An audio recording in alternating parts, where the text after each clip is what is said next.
Hello everybody and thank you for joining. My name is Alex Ridgway. I'm a farrier from the UK and today I'm going to be discussing modern materials, and in particular we're going to be discussing the direct glue application along with casting. So let's jump straight in. Okay, so as I said, we're going to be focusing on the direct glue shoe method, and we're also looking at the hoof casting. And what we're looking at here is a couple of examples of both of those application methods.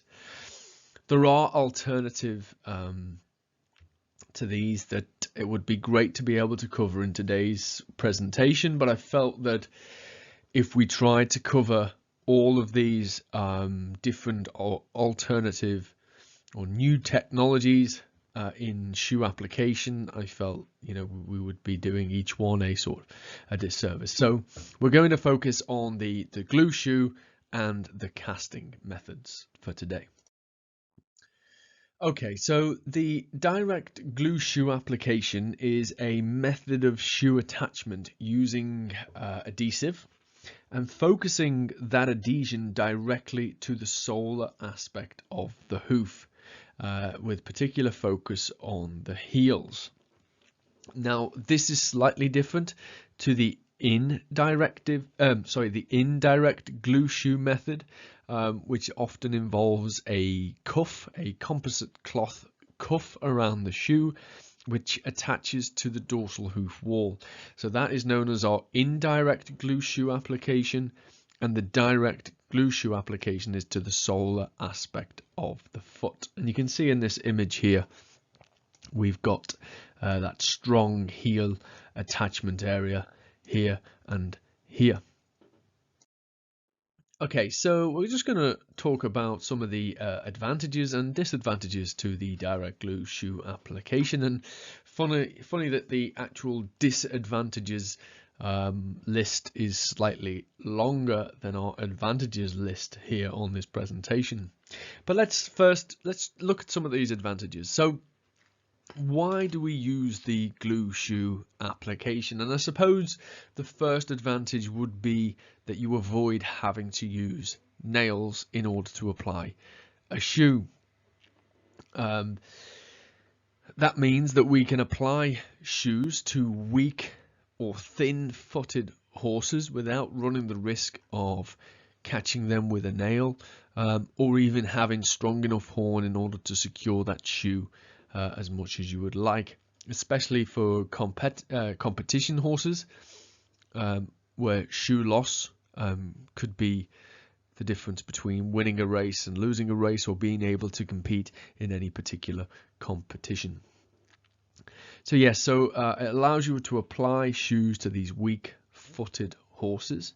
What it also does is allows you to create depth to the foot. So by the time you've applied the shoe and you've applied a layer of acrylic or a layer of glue there, you've actually created a fair bit of sole depth, and this can be used in order to help those particular horses that are very flat-footed or thin-soled or flattened soled horses, and you can lift them up off the ground a little bit there. So that's another advantage, is to create that depth of foot. Another advantage would be to help to rebuild the hoof wall, especially in cases of damage or broken hoof wall due to shoe loss or just poor horn quality. So it allows you to rebuild that hoof wall in the same process of applying that shoe. And again, I mentioned avoid premature shoe loss. So talking about premature shoe loss, the glue shoe, when you lose shoes and you enter that sort of vicious cycle of damage to the hoof wall, struggling to re-nail that shoe on, and then you're predisposing to further shoe loss. So the glue shoe application sort of helps to sort of break that cycle, and it also helps because the glue shoe, or the direct glue shoe method, is gluing that shoe to the heels and really securing those heels and the shoe together with the horn or the hoof and the glue all as one structure. So it really does help to prevent that horse from then catching that shoe and pulling that shoe off. And again, reducing that chance of a nail bind or a nail prick. So some of the disadvantages then to the direct glue shoe application, and I've got it at the top of the list there, and it is the expense to the client. And I suppose you can probably consider that expense to you as a farrier also. These products, whether they are the acrylics or the urethanes, they do come at a considerable cost, and ultimately we have to pass that cost on to our clients, and therefore the glue shoe and various modern materials do come quite expensive. The second point on that list is we require a lot of foot preparation, and the direct glue shoe application is probably one of the most that do require so much preparation in order to get that good, solid and secure bond with the foot and the shoe. And that leads us on to it can fail if not applied correctly, and these 2 points, this sort of requires a lot of foot preparation and can fail if not applied correctly, they are so interrelated. A lot of the time if a horse was to lose a shoe, we have to look where that glue has successfully adhered, and it has the glue glued to the shoe but not the foot, or vice versa, and we have to always look at our foot preparation process, and we will go into that in a little bit more detail later in this presentation. Another disadvantage to the direct glue shoe system is it can lead to the bruising in the heel region, and we talk about this strong attachment to those heels, and that is the direct glue shoe application. But ultimately this then really restricts the movement of that natural hoof mechanism of expansion and return, and by gluing a shoe on there we do run the risk of encouraging sort of bruising in that heel from restriction in that expansion of the heel apparatus. Horses we require horses to be patient when we're applying these sort of shoes, and if they're not, and if they're a little bit sort of agitated or whatever that may be, it becomes quite a tricky process. There is a curing element to glues, and when they do cure, this takes time, and it also generates a lot of heat as a byproduct. And if you're applying these direct glue shoes for weak-footed horses, thin-walled or thin-soled horses, or you're working with sort of young horses in a sort of competitive industry such as racing, 2- and 3-year-old sort of thoroughbred horses, these horses require a lot of patience in order to stand there and accept the farrier sort of applying this type of shoe, and they will feel that generation of heat and can again become quite agitated with that. So you need to be bearing that in mind when considering the direct glue shoe application. Aluminium shoes are often used for a better bonding, but they are not essential. You can glue on steel shoes. However, aluminiums have proven to have a better adhesion to the foot, and one of the disadvantages of that is that aluminium will wear much quicker than steel, but you do get a better bonding. And again, so this is not a long-term solution. Glue on shoes, you can have horses in glue on shoes for a season. You take them out of them glue on shoes, the end of the season you will see this bruising in the back of the foot there, in the corn area. So it cannot be a sort of long-term solution, especially with the very rigid steel or aluminium shoe varieties. And I know there are more composite, sort of more flexible and forgiving shoes on the market nowadays, which could be used here in order to help with this long-term solution. Okay, so understanding the material. So what can glues be used for? And there's a variety of applications for the glue material, and some of them can be, as we've discussed, the glue shoe application, or the glue on aluminium footwear, but they can also be used for restoring hoof wall integrity, so rebuilding that hoof wall in certain areas. We will use it a lot of the time for areas of hoof wall that are broken because of for nailing or limited growth, where you're having repeated nailing within a certain area where that wall becomes then very weak and breaks away.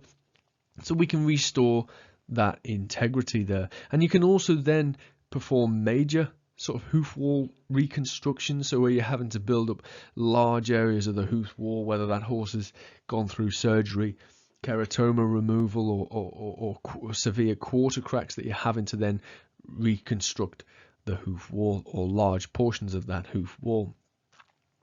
So yeah, patches and cracks, these sort of acrylics are very good for bridging cracks or even sort of filling in cracks on particular feet, and that leads then on to foal extensions or even just normal extensions. Acrylics can be used to build up that mass of the hoof, give that animal the extension, whether that be a toe extension, heel extensions, medial lateral extensions, and also preventing infection. So there are many sort of many applications for glue other than just gluing shoes to the animal's foot. And we also have to look at the curing times, and this will depend on temperature during that application, the moisture in the air, and this is some things to take into consideration. Around about 70°F is normally about a 6 to 8 minute set time. Some of those faster setting adhesives may cure a little bit quicker at 2 to 4 minutes. Okay, so there are two different types of glue material on the market. We're very lucky in today's farriery. There are many products being developed, and some of those products I've listed on this slide here. So if we look at our acrylic section, we've got the Equilux 1 and 2. The Equilux 2 being a slightly faster setting material at 6 to 8 minutes. We've got the Hoof Life, which is a swift set material at 2 to 4 minutes.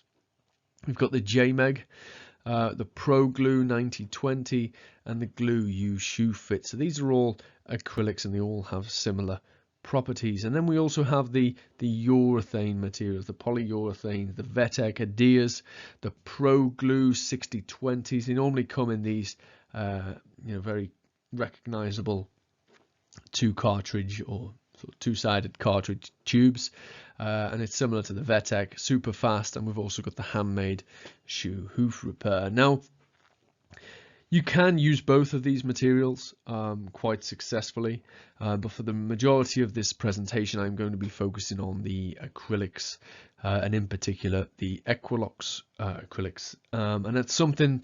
The reason I'm doing that is that is a material that we use predominantly in the industry that we are working in, and we've tested those products, and we've proven those products over time. So so for today's purposes, we are going to be focusing on the acrylics.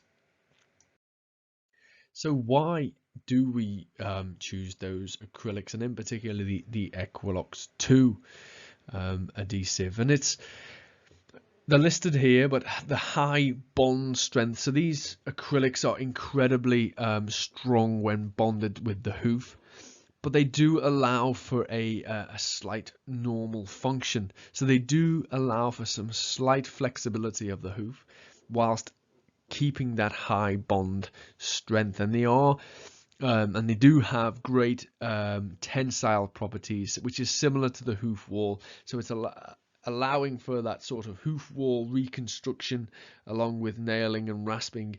It really does act like horn once this material has set up.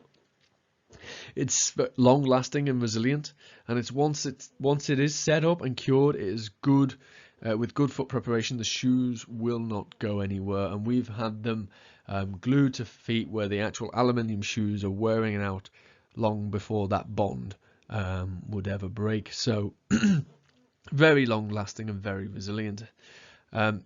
Incredibly strong adhesion to the shoes. Equinox adhesives contain this etching agent, and this is apparently specific for glue-on aluminium shoes, and it goes back to why I was mentioning that, you know, we do get that best adhesion, that best bonding to aluminium rather than steel.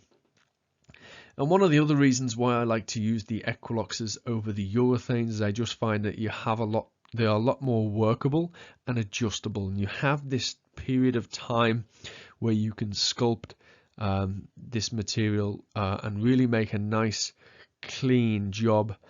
A lot of what we do, the shop window is the finished product, the foot on the floor, whether that's to the owner, to the client, to the trainer.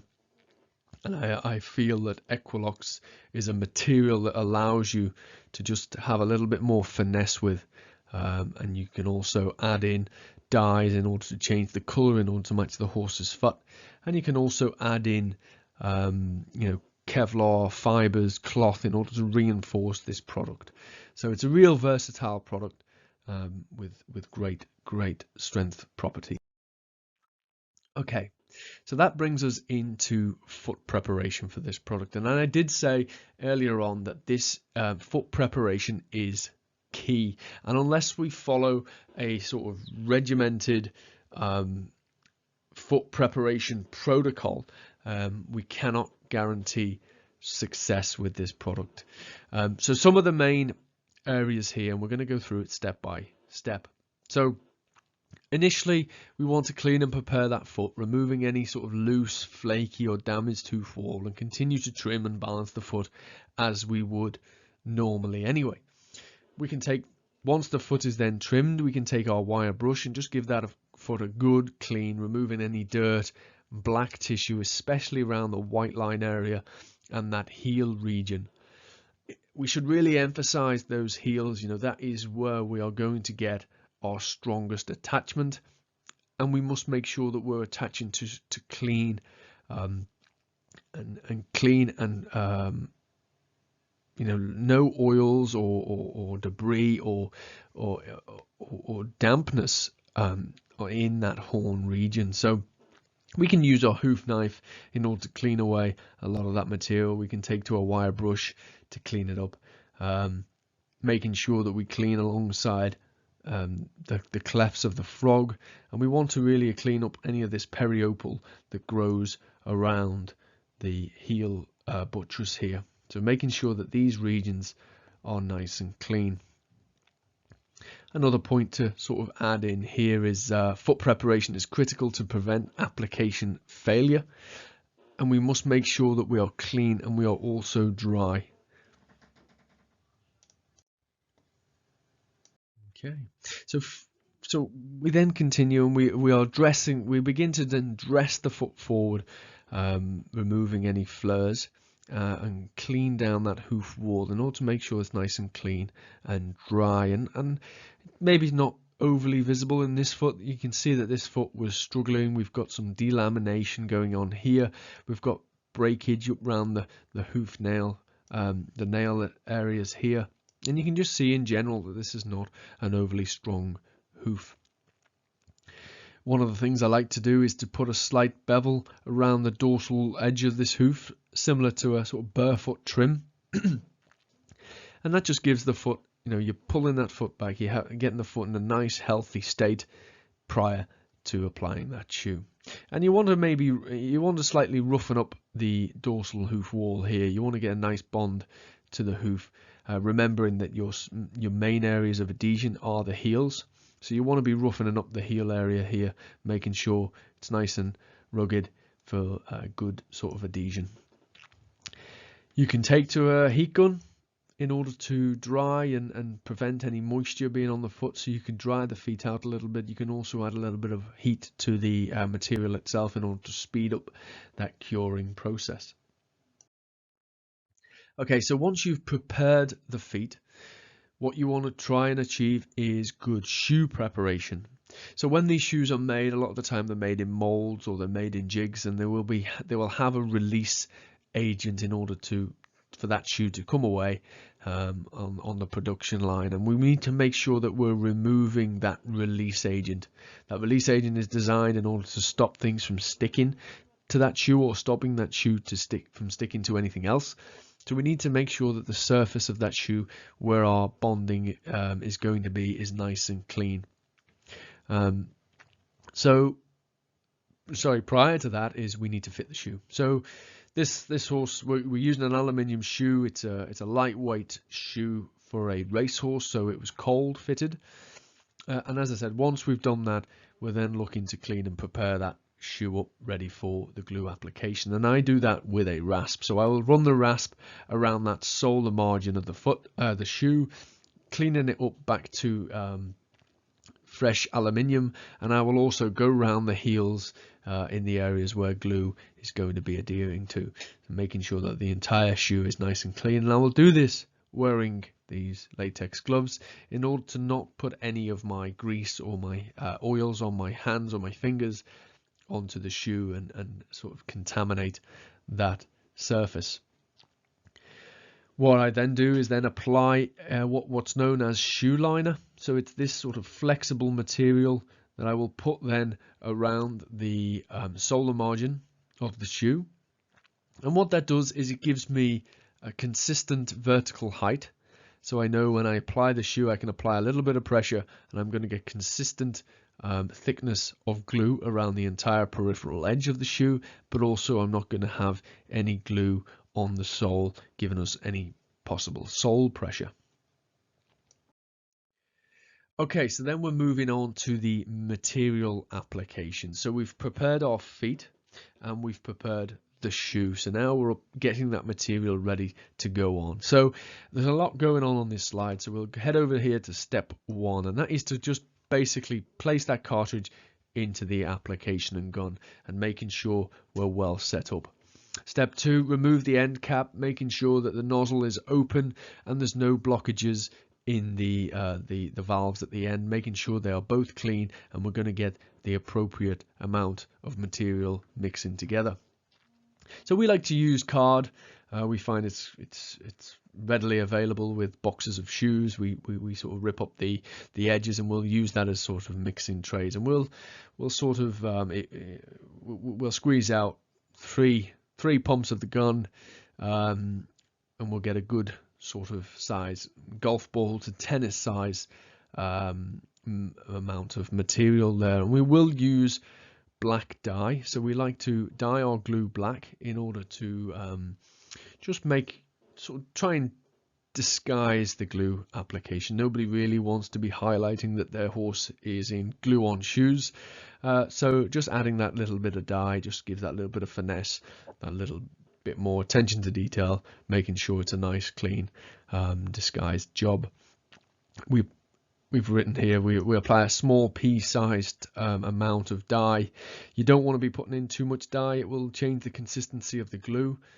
So just a small amount, enough to get the color and consistency that you want, and you want to make sure that you're mixing all 3 parts of that mixture well together until there's no more sort of discoloration, and we get one consistent color in the mix.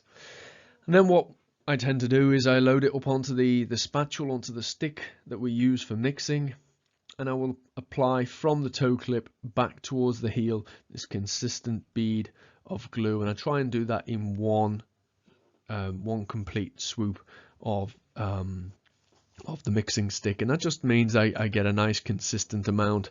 I'm not taking too long to put the glue onto the shoe. I'm doing it quite quickly, quite efficiently. Bearing in mind that once these 3 parts are mixed together, this is starting to cure.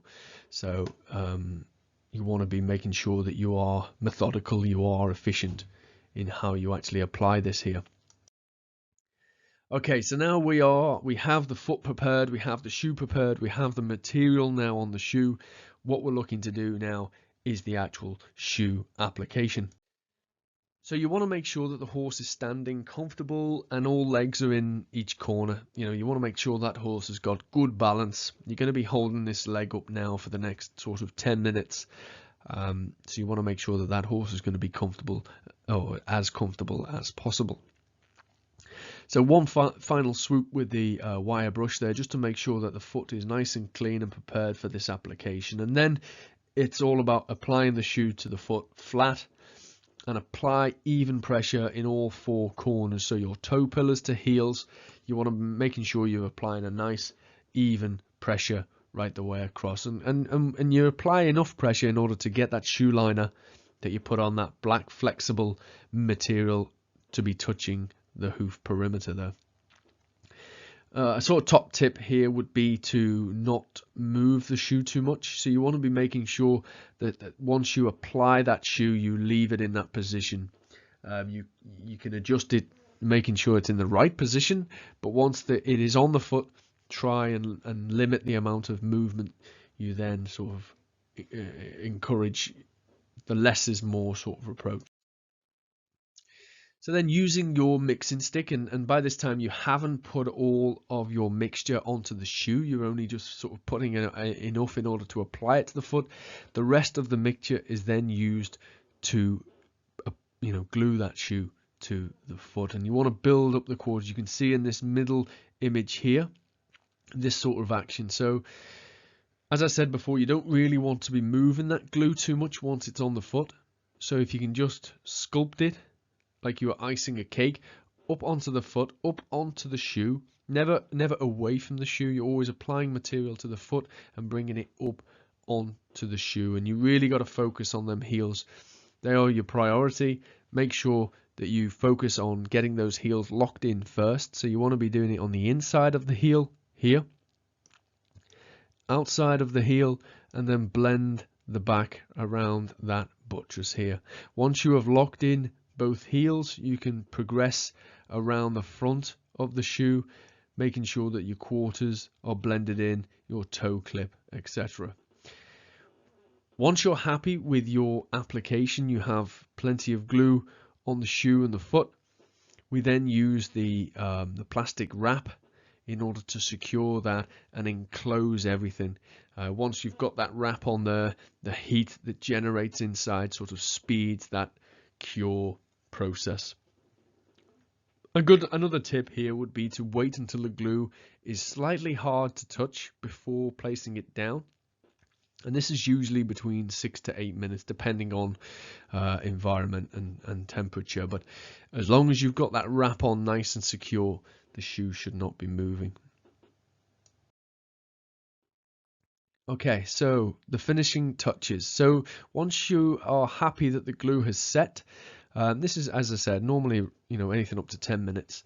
You can then take off the shrink wrapping and inspect that glue application. And what you're looking for is to make sure that you've got a nice adhesion in the heel region. These are our anchor points. This is what's going to be holding this shoe on. And then you want to make sure that you've got a nice sort of finish all the way around. And you can take a rasp to the foot now, give it a nice clean up. I tend not to remove too much. I like to leave a little bit, especially in the heel region, but I will dress the majority off the dorsal hoof wall around that toe quarter to toe quarter area.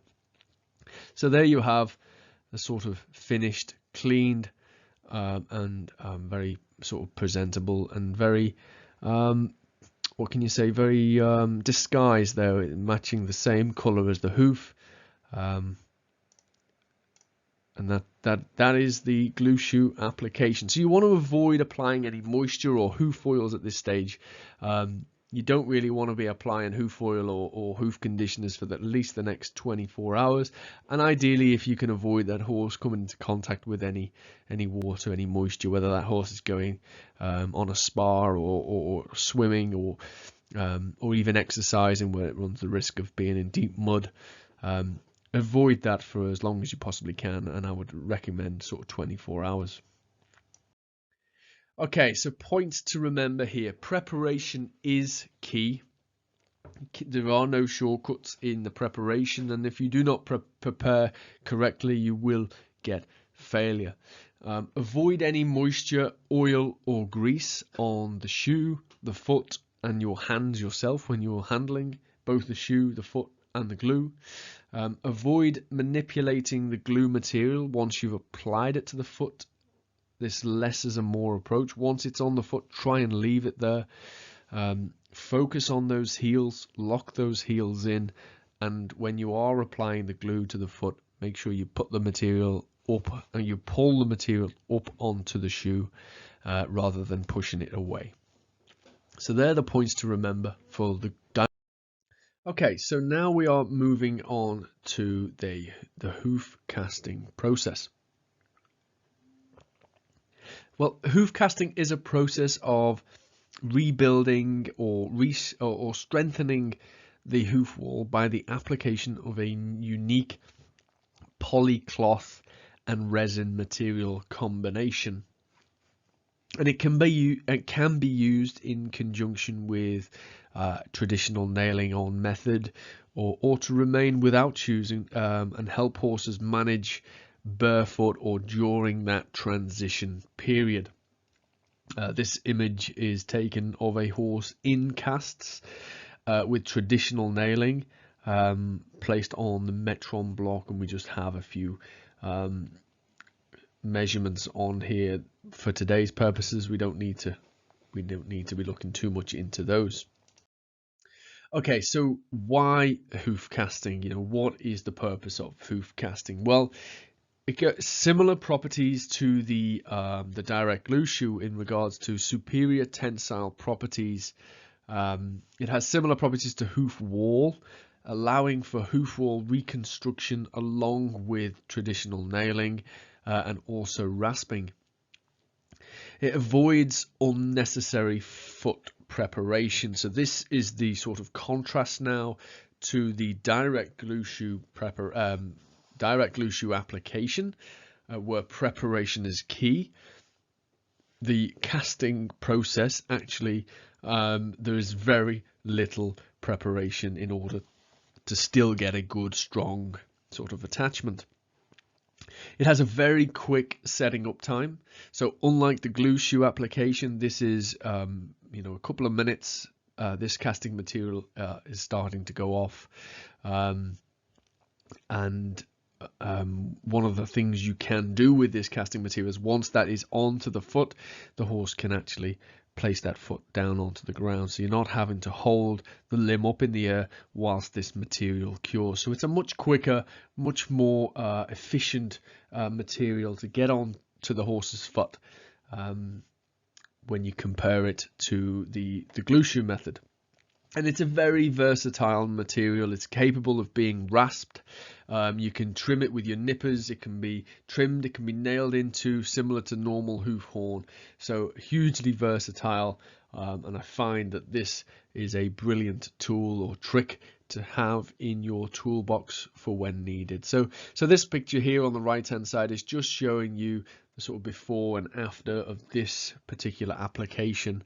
This horse had quite shelly feet. You can just see it on that image on the top right hand side there. Although they don't look too broken up here. I think these feet had been in casts, the shoeing before. So we've actually got sort of good looking feet. There is a little bit of distortion going on in that lateral top left image. You can see that it's not an overly healthy foot. There's a lot of changes going on here. We don't have a straight hoof wall, although we are growing a better hoof than we originally had, maybe sort of 6 months prior.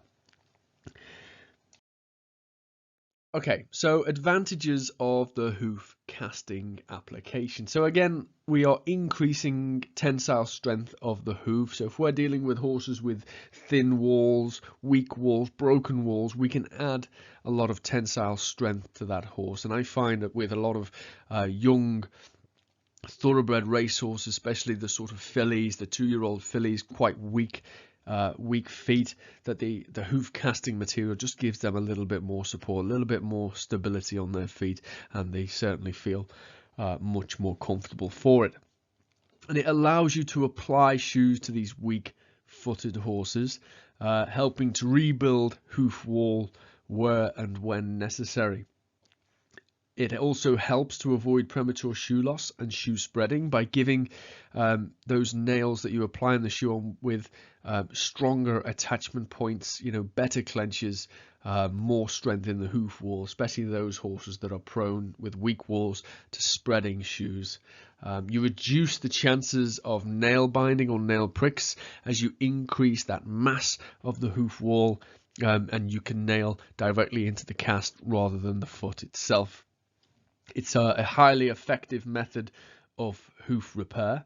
Again, adding this tensile strength to the hoof, and it can encase sort of topical treatment solutions within. So I've used this in the past. I've packed sort of crevices or cracks with iodine or any other sort of topical solution packed in there with cotton wool, and then applied the cast over the top. And it can provide instant results and improvements in soundness. You can nail into it, or you can actually leave those horses barefoot, giving them that extra sort of massive foot, extra strength. Hugely cost effective. These casts are incredibly cheap when you refer them next to the glue shoe, the Equinox products, or the other acrylic products out there. And if applied correctly, they can last 6 to 8 weeks. I've had some horses that have gone through 2 to 3 week shoeing cycles in casts, so they can, once applied correctly, they can certainly last a good 6 to 8 weeks. So some of the disadvantages here, and again it's similar to the glue shoe application, it will fail if not applied correctly. Horses require a level of patience again when applying, but like I've explained, not as much as the direct glue shoe. You're not having that foot up in the air anywhere near as long when you're applying the cast as what you are when you're applying the direct glue shoe. Again, it's not a long-term solution. It causes delamination to the hoof wall, and over time you will experience that. Once these feet come out of casts, it takes a couple of days, maybe a week, before that outer layer of hoof starts to sort of harden, and you lose that delamination, those few layers, that sort of most superficial layers of hoof wall. It does require practice. I would certainly recommend practicing this on any cadaver limbs before doing it in practice. As it is quite a sort of tricky process when you're wrapping the feet, the process of where to apply that wrap, how high up the hoof wall, how much wrap goes around the heels. A little bit of practice, and you will certainly master that. It can look unsightly and very bulky on the feet. Not like the glue shoes where we can add our dyes and we can really sort of rasp and blend that glue shoe application into the foot. The hoof casts are a bit bulky, but ultimately it is what you're trying to achieve. You're trying to increase the mass of the foot, give that foot extra strength and a safer nailing area. It comes at a cost. They do have a cost to them. You are using a slight bit of Equinox, a slight bit of glue, and the cost of the casts themselves, although they are much cheaper than other application methods. Moisture does affect adhesion, but the foot does not need to necessarily be dry when applied. But what does happen is, because this material sets and it's strong, if you have feet that are going through extremes from really dry to saturated feet, whether they are being hosed off after exercise and then put onto nice clean bedding, what you will find is the expansion and contraction of that foot does affect the adhesion of the cast to the hoof wall, and they can become loose around the edges as a result of that. So in this video, I'm just going to play this video now. We have a cast that has been on for 2 shoeing cycles, so approximately 6 weeks. This horse was on a 3-week cycle.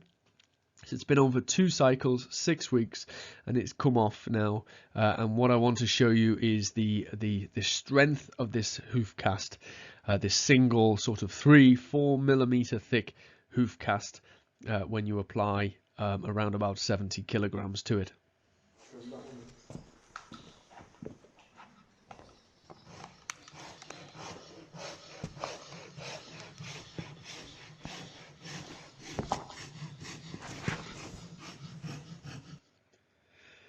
So there you saw very little movement. We'll play it again. As I come and apply weight.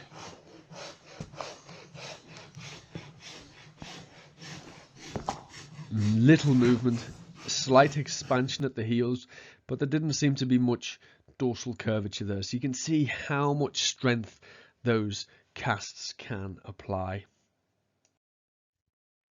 Okay, so there's a vast amount of casts on the market. They are available from different suppliers and different manufacturers, and they range from, as you can see in this bottom here, 2 inches up to 4 and sometimes 5 inches. And this is the thickness of the material. A lot of the feet I work on, relatively smallish feet, I'm using a sort of 2 to 3 inch hoof cast, and I seem to find that even the 3 inch can sometimes be a little bit too much. I like to have a little bit more sort of, a little bit less material, and I can actually, decide where I'd like that material to go on the foot for the nicest finish possible. Okay, so similar to the glue shoe methods, we break it down into foot preparation, and again, this is not to the same extent as what the glue shoe application is, where you have to remove any sort of broken horn, any necrotic tissue.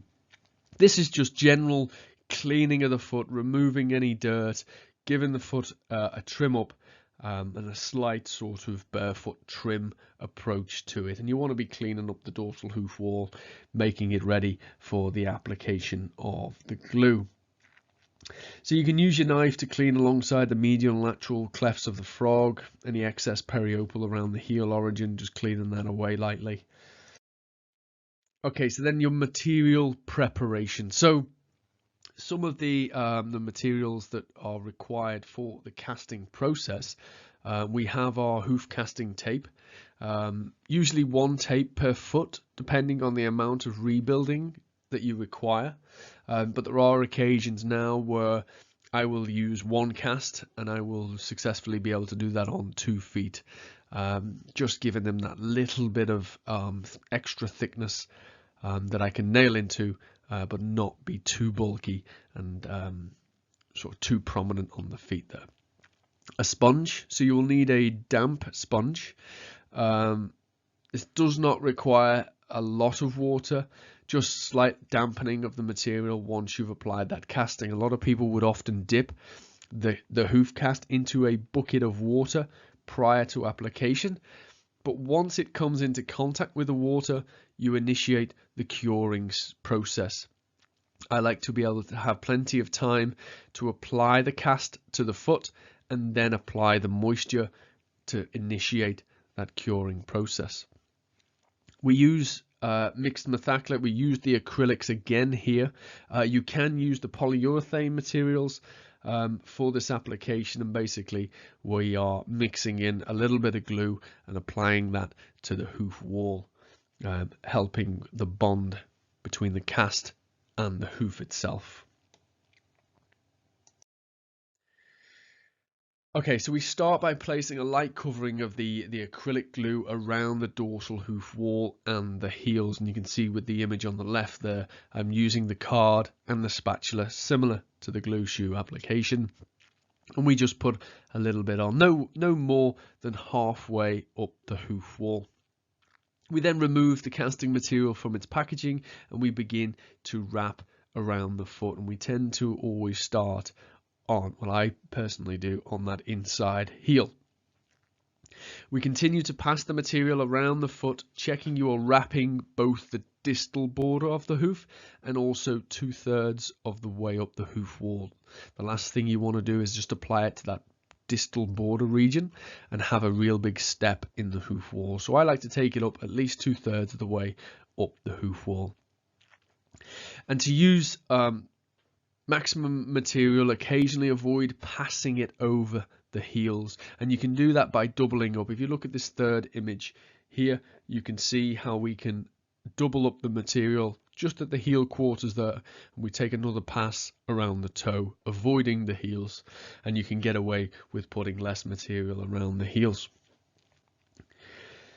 Once this wrap is applied and to the foot, we then use the sponge like we've explained. We soak the material around the foot before applying the shrink wrap. So make sure to apply plenty of the shrink wrapping, and this will protect the cast, help with the curing, and also allow you to put that foot on the floor, let the horse bear some weight in order to make sure you're getting a flat, level plane, especially if you're wanting to apply a shoe. And some of the finishing steps here. So you can see that image on the left hand side. We have a complete cast that's totally encased the heel region and over the frog, and we don't want to leave it like that. That would restrict a lot of the natural function and mechanism of the hoof. So once that material is set, and this usually takes approximately 5 minutes, the shrink wrap can be removed, and the casting material will then need to be trimmed away from the heels in order to allow the foot to expand and return upon loading. And you can see in the second image, we've taken a rasp and we begin to score the material along the clefts of the frog. Be very careful here not to damage or cut into the bulb of heel or the coronary band region, especially if you are using a rasp. But once you've scored this area, you're basically weakening that area in order to be able to remove that section. You can see in the third image what we're trying to achieve here. So we want to make sure that we're trimming off everything around those soft tissue structures, that frog, the bulb of heel, nothing that's going to rub or pinch over time. And then we can go ahead, level that up with our rasp, and trim and shoe that foot with your desired sort of shoeing application. The casting material will take to being nailed very well. Just be mindful when clenching not to drag the nails through the casting material and avoid blocking up. So this is a case study of a horse that was suffering from CD toe. As you can see, that image on the left hand side there was a real large extent of this CD toe damage. We were relying on 2 very late nails, which over time we experienced those nails were becoming very weak, breaking up the hoof wall. So this horse went in a pair of casts, and we didn't use Equilox or any polyurethane here. We actually used super glue, and be it or not, it worked brilliantly. So we've applied an iodine swab here. So we've packed that area of CD toe, that crevice, after we've dremeled it open, exposed it to the elements a little bit. And then once we were happy that this horse was then comfortable, we packed it with the iodine soaked cotton wool, and we applied our cast and a aluminium bar shoe, as you can see on these images here. And this little indentation on the hoof cast on this final image, this little indentation is that spot there where the topical treatment is placed.